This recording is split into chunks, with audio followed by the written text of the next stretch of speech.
Hey, it's Joe. How's it going? Got a couple of bespoke units to introduce, the logics unit and the maths unit.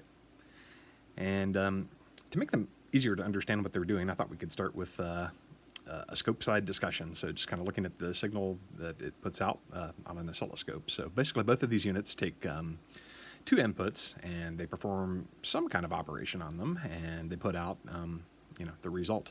Their output is the result of that operation on those two input signals. So just to kind of show you around the patch here, I've got two global chains, A and B, and they both contain bespoke aliasing pulse units.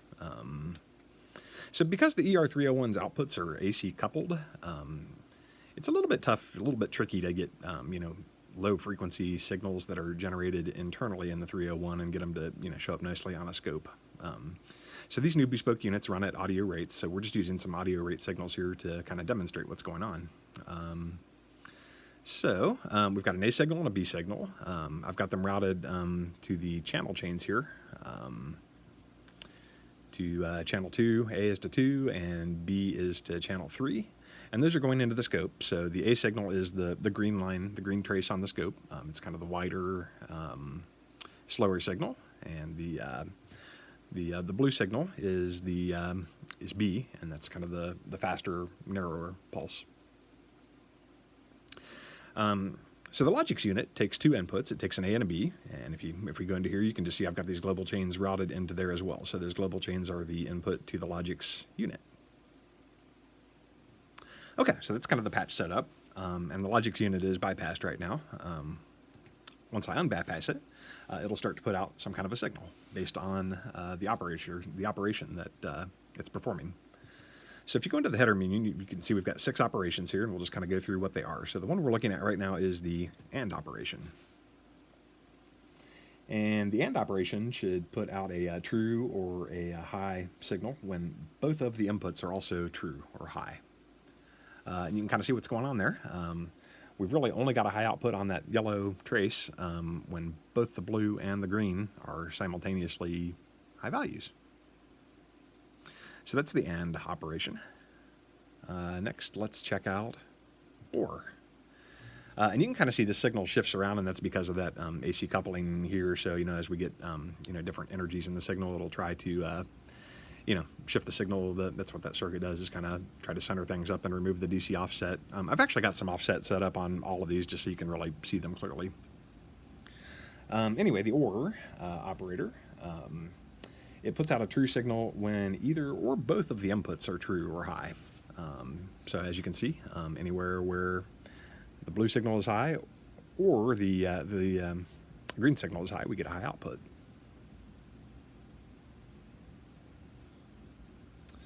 Moving on to the third operator, we've got the exclusive OR, or XOR.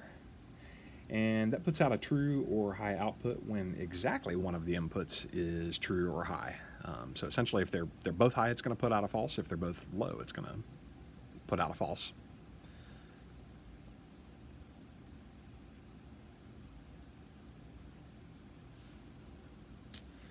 Okay, the next 3 operators are basically the reverse of the first 3. So we've got not AND, not OR, and not exclusive OR, or exclusive NOR. So taking a look at the not AND or NAND operation, it should put out a true value when either input is false.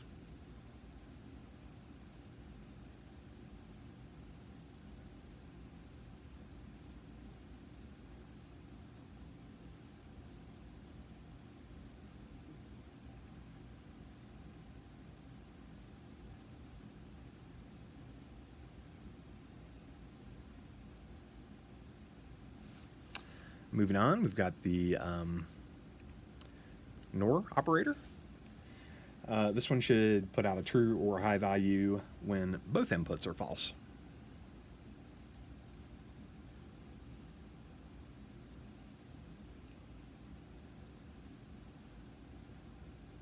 So you can pause the video whenever you want here if you want to kind of inspect that and verify that that is what you're seeing. Last operator here, this one's the toughest one for me to understand, the exclusive NOR operator. And I think the easiest way to think of this is true or high when both outputs are the same, or when both inputs are the same. It's a little crazy jumpy. I'm just going to stop the scope there so that you can inspect that one more closely if you want to. Okay, that covers, I think, all of the operators. So let's talk about some of the controls on here. We've got the A and the B inputs. You could attenuate these inputs here if you want to. Not sure if I see a need for that, but that just seemed for me like the easiest way to get the signals into the unit. We've got a threshold control. So basically I'm feeding this right now signals that look like very fast clocks. You can actually feed any signal into A and B that you want to, and the threshold determines what level that signal has to be at for it to be considered true. So anything above the threshold is true, anything below the threshold is false. And the same threshold applies to both the A and the B inputs.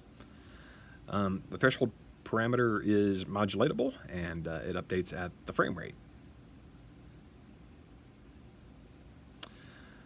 Next up, we have a true control and a false control. Again, because of the AC coupling, you're not going to be able to necessarily see these really well. It's just going to kind of make the signal look shorter or taller. But these are the values that are output when the result of the operation is true and false. Like I said, it's just going to kind of shrink the signal down now. But if you were actually using this internally, if you wanted to put out a value of 0.8 for true and a 0 for false, you can do that. So that could be handy.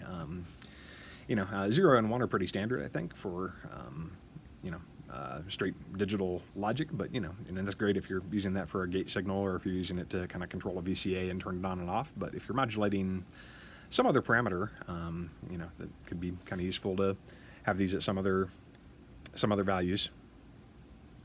Let's pick a less crazy signal here and just kind of talk about maybe one other point. Let's look maybe at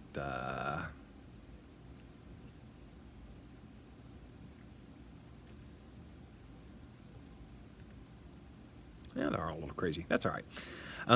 So the true and the false parameters are also modulatable. And these are actually updated at the sample rate. So you can feed an audio rate signal into these if you want, or a CV signal. And you can see I've got some sine waves fed into these, and because we're running at audio rate, these are also running at a pretty fast audio rate. So if I turn up the gain on these, you can actually get some signal out of it when you're, has a false value rather than just putting out a constant. You can actually put out a signal, so you can get some pretty crazy stuff out of this. I guess this is interleave of two signals driven by the output of a logic operation on different signals. Or maybe the same signal.